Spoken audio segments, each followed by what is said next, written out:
It's time for Savings Appeal, and we're joined by Dylan Bond. He's the owner of Bond Financial Services, and we are here for tips on planning a retirement. Now, we've been going through a list, and the last one on this list, it's to know that the paradigm shifted. It's not the same world as it was 5, 10, 20 years ago. No, it's not. I mean, really what's going on today is a lot of people that are coming into retirement no longer have pensions like their parents and grandparents had. We've really shifted from a time when companies took care of the employees to a time where employees need to take care of themselves.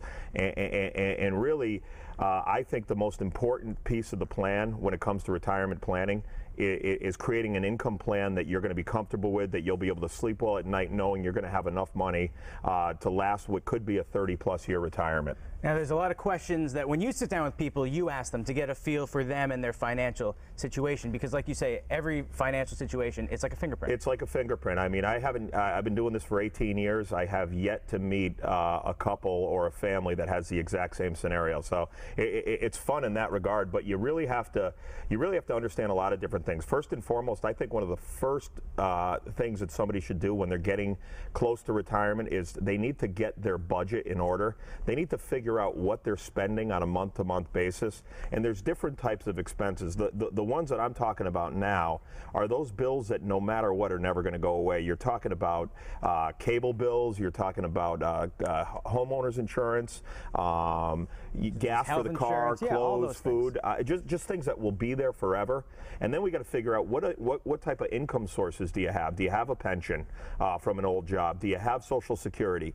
And what does your 401ks and IRAs look like? And then from there, we want to create enough income to cover those expenses no matter what before we start thinking about anything else. Because like my seminar that we talk about all the time, you need to be prepared for 30 years without a paycheck. Which can be a whole lot of time. And you say 30 years, that's a number based on the fact that people can live to 90 and retire at 60. But one big thing that we have to talk about is you have to figure out, it sounds a little morbid, but you have to figure out your life expectancy. Yeah, I mean, the bottom line is I meet with a lot of different people. There's some people that have health issues that they believe they're not going to live past 75. I also meet with a lot of people whose parents are still alive at 98 years old.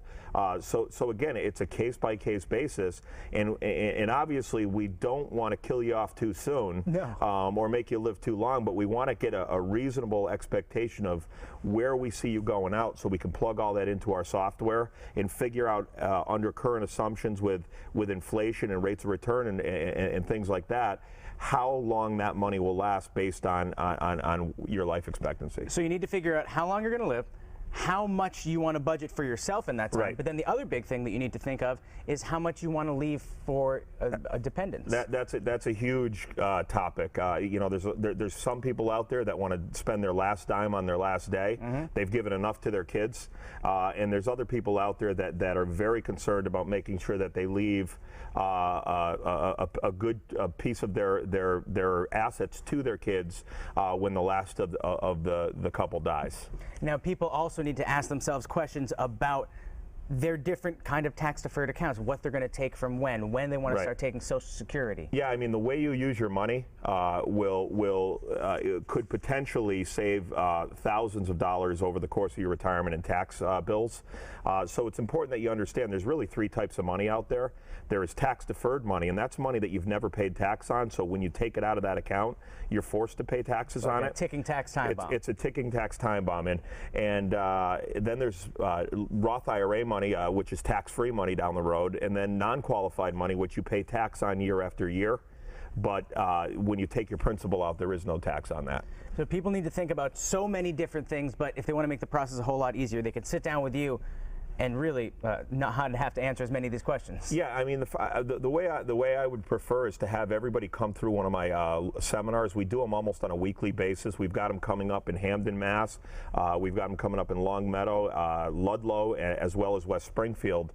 And I talk for about 45 minutes, and I just talk about a lot of the common things that people facing retirement or that are in retirement already need to understand and know about. And at that point in time, you'll know enough about me and enough about how I think to see if it makes sense to meet with me one-on-one. Dylan, it's always a pleasure having you here. These are great tips Good to be here. for planning your retirement, and if you want more information, just visit bondfinancialservices.net or call 413-754-4747. Just let Dylan and his staff take the steps to secure your financial future.